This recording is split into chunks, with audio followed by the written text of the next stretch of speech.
lower in some fields, in some disciplines. But we're here, and we've been working. There's tons of professional women that are talented. So our mission is to highlight them, encourage people to continue hiring women, to consider hiring women if they can't find them, to come find us. And we'll just keep growing. I mean, we're grassroots, so we can develop things pretty fast on the ground.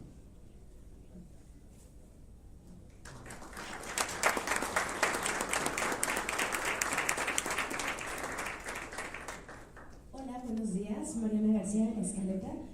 Mi pregunta es, ustedes siendo expertos de la música, ¿cómo vislumbran el futuro de la música global? ¿Van a seguir liderando los ritmos latinos en este momento, porque es como actualmente suena la música?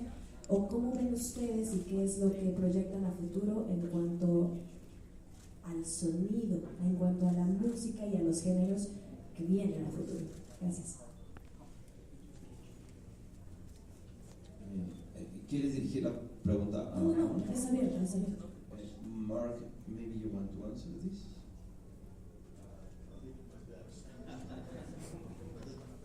There's been a lot of changes in our industry during my lifetime, and that have affected the workflow, the ability to travel and put on live events.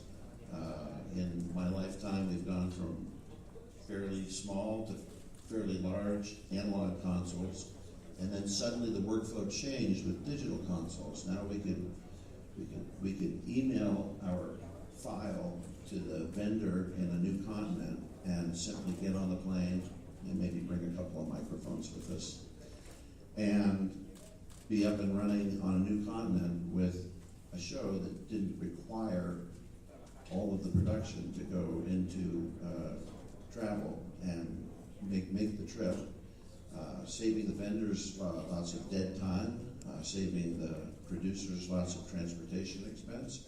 And so that's been one of the big changes in live events, is simply the workflow due to the digital technology that we use now. Jim Gamble once said to me, it would be impossible to have an analog console that would satisfy everyone because you simply couldn't get from one end of it to the other. It's now completely normal to have a show with 120 inputs.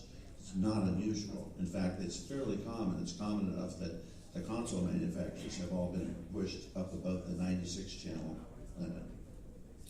But the biggest change in our industry, both for the performers and for the consumers, is instead of listening to speakers, we consume, we perform by putting little tiny things in our ears, and that's been a big change in our lifetime. Someone told me yesterday that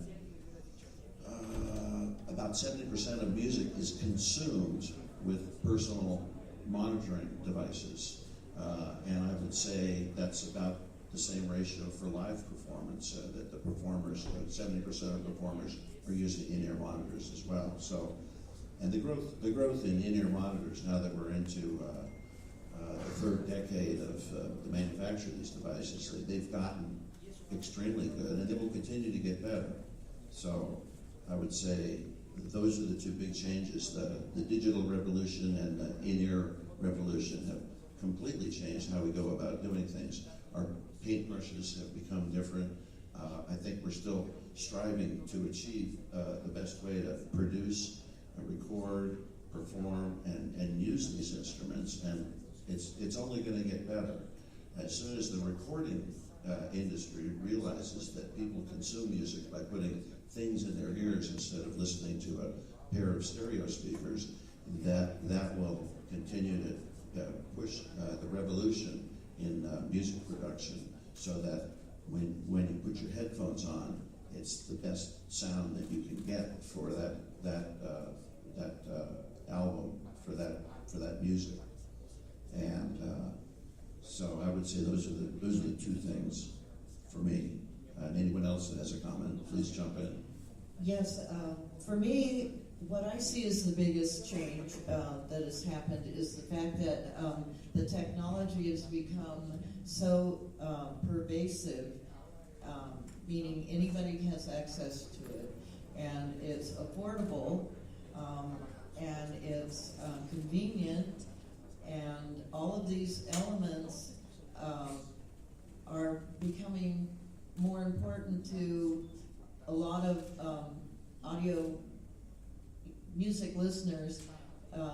The convenience of having earbuds and your iPhone or Galaxy or whatever you're using, and just listening to that has had an enormous impact on how we deliver musical product. Also, it has become, anybody can make a record if they can watch a YouTube tutorial on how to run GarageBand or Logic, and then they can record or take samples and build that thing, and then now they feel that they're engineers. And one thing that's very clear to me that is not only is there an art to becoming an engineer and a producer and a post-production sound designer, all of these things you have to know why you want to do them and how to use the tools. I love that, how to use the tools accurately. That is so correct to me. And you learn by doing, and it's an acquired skill. You have to have a talent for it and a passion for it, but it's an acquired skill. So a lot of people make that one record and they read about compression, or somebody showed them this great, again, preset on this plugin, and they make that one record, and it's kind of like going to an art class and taking some art lessons and then painting that puppy or painting that flower and going, hey, I'm an artist, or hey, I'm a recording engineer. Look, here's my record. And so there's so much musical content out there now that wasn't there before. Before, if anybody made a record, it was because they had proven that they were worth investing in and developing. And now anybody can make a record. Should they? Maybe not. But what it has done is reduce the value of our music throughout the world. And it's a little more difficult for the cream to rise to the top. And that's kind of difficult. And that's one of the things I've noticed, how to monetize this. It's not just a hobby for some of us.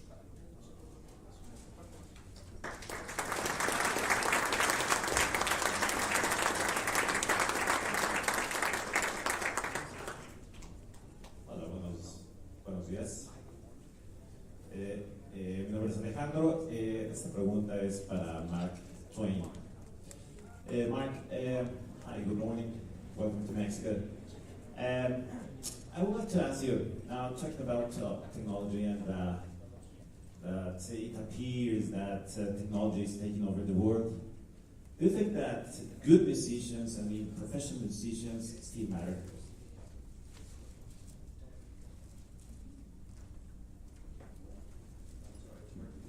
Yeah, what was that question again? Yeah, the question was, do you think that good musicians, professional musicians, still matter? Really matter? Yes, do they still matter now? Well, I am here. Yes. Yes, I'm sitting next to one of the greatest monitor engineers in the world here. She would agree with me, I'm sure, that professionalism is far more than choosing the right equipment and making the right decisions about your workflow. For a monitor engineer, the product, the end product, the true end product is happiness. That's what you're creating. And you're creating happiness with other human beings, and the workflow is a social construct. And so true professionalism is how you deal with the people. The photographer, Eisenstadt, famous photographer, said, it's more important to click with the client than to click with the equipment. And you can have a great show with a very small amount of equipment, and And you can have a terrible show with a large amount of equipment. It's not the equipment that's going to come through and save you. Naturally, everyone says it's the driver, not the car. Well, you have to have a car in the first place, but how you drive that car is the sign of your professionalism. How you treat people, how you call them by their name, how you ask them if they're happy, how you recognize that everybody in this world is going through things that you may not understand. And so you have to give them a little leeway when you deal with them, especially, of course, an artist that has enormous amounts of pressure on them to be perfect every single day of their lives, every time they step out in public. So I would say that key to professionalism is to treat your professional life the same way a monitor engineer treats it, which is to recognize that half of what you do is audio, but the other 90% is pure psychology and human relationships.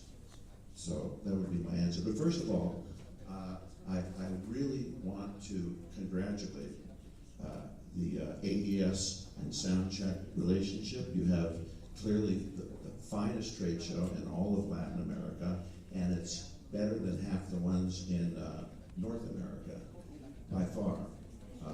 I know how hard it is to put on an event like that, having made the questionable choice of trying to do it myself with the AES at NAM program.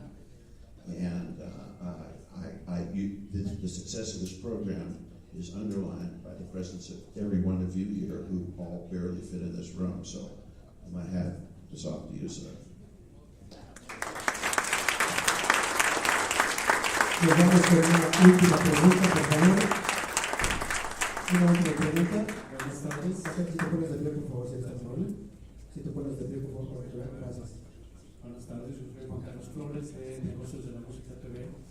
Mi pregunta es para Denis. Es bien interesante que bueno, has participado en discos clásicos que estoy seguro que están entre los discos favoritos de varios de los que estamos en esta sala. Bueno, nos gustaría mucho que nos transportaras de alguna manera a este mundo en el que se grababa en cinta y que el trabajo era de otra manera, ¿no? Entonces, quisiera que nos compartieras alguna anécdota, obviamente del tipo técnico, en la grabación de alguno de estos álbumes clásicos. Gracias. Oh, well, I've got one or two stories. But basically, one of the things that recording to tape insists that you do is commit to a performance or to the sound you want to get or whatever. You record it and you have to say, yep, that's the vocal, yep, okay, I'll punch in here. Simon says that I'll punch you out in here. But you make commitments. You don't record 70 vocals and say, well, I'll listen to all these later and I'll comp them later. You don't have that facility. You have to decide what it is that works and what doesn't. And quite honestly, I choose to use that same technique recording digitally as well because it keeps the energy going. What Mark said is absolutely essential. Is your relationship with these creative artists. If you're actually working with real people playing real instruments or even programming or whatever, particularly vocalists, making sure that you are inspiring them and you are capturing their performance and creating an environment where they can do the best job that they want to come out of themselves. You need to provide that. And it's a lot more than the gear, trust me. But back to recording to tape. Well, I'll tell you a Steely Dan story talking about overdubs and how long a record took to make. I was sharing this with Francisco Miranda last night. Steely Dan was notorious for taking a long time to make their record. I worked on Asia for 10 and a half months, and that wasn't even including all of the mixes that they did. And Donald Fagen, his philosophy is one that I adhere to as well. Is I don't want it perfect, I just want it right. Well, you know, perfection, especially with Pro Tools and quantizing and digital recording, you can get perfection. Is it something you want to hear? I don't know. Maybe not. You know, but there was a song on the Hecho album called "Home at Last," and because of the tape world, what happened was there's a break. I don't know if you're familiar with the song, but there's this horn riff that goes dun dun dun dun, and Donald goes, "Well, the danger on the rocks is surely past." You know, that's the next line. But well, it happens like 3 times in the song. 3 or 4 times. So because we were recording the tape and not being able to manipulate it digitally, one session we did for one day. The next day we doubled it. The third day we did the harmony. And guess what we did the 4th day? We doubled that. And to this day, I have a little, what's called PTSD, post-traumatic stress disorder, from that. Because if that song comes on the radio or I'm hearing it somewhere and I hear da da da da, I know I have to punch. And then out. Again, one more. Gary Kasser, producer, go, one more. Da da da da. Yeah. So when anybody has a story about how hard it is to record to tape and how long it took to do something, some people say, you should call Denise. She's got a story for it. The story is kind of trumps everything. Anybody else lets it, apparently, but I get asked to tell that story a lot. And if it was digitally, probably would have nailed it in 2 days, not 4. Or maybe not. It's Donald's favorite. So, 1 story a minute. Que se extiende ese aplauso.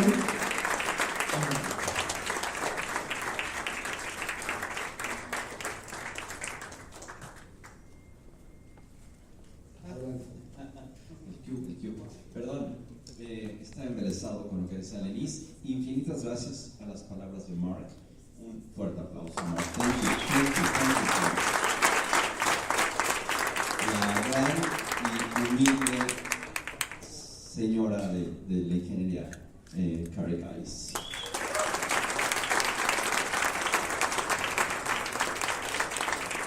El maestro de la batería, considerado uno de los mejores bateristas vivos. Él es Simon Phillips.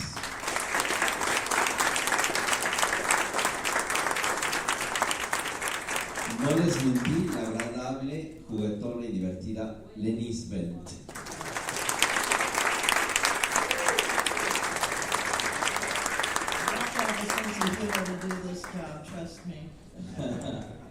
Y nuestro queridísimo paisano, leyenda del audio para el cine y gran ser humano, Sergio Díaz. Gracias, Sergio. Bueno, nos están esperando allá arriba muchas personas ya sedientas por conocer todo lo que va a pasar allá en la sala de exhibición y en algunas salas aquí educativas. Estamos a punto de subir todos juntos, no nos perdamos, ya se sabe el recorrido, lo lleva Carmen. No me quisiera ir sin dejar el micrófono a agradecer a gente querida que nos ha apoyado por muchos años. Puedo decir las organizaciones, Sound Girls, gracias. Amitra, gracias. La SACOM, gracias. La SACOM, sí, la SACOM. Gracias, Gonzalo. El sindicato, no me lo sé, o no sé el trabalenguas, Sindicato de Trabajadores de la Música de la República Mexicana. Y si no, un aplauso también. Fonoteca Nacional, gracias. El SUTUM, Sindicato Único de Trabajadores de la Música, toda una vida con nosotros. Gracias, gracias, gracias. Por aquí está una persona muy querida, muy agradable, siempre, siempre lindo con nosotros. Y eso tienen los mexicanos y por eso quieren regresar. A veces los tenemos que corretear y ya que los agarramos, ellos quieren regresar. Y por esa calidad humana que la gente tiene, gracias, Eje, gracias.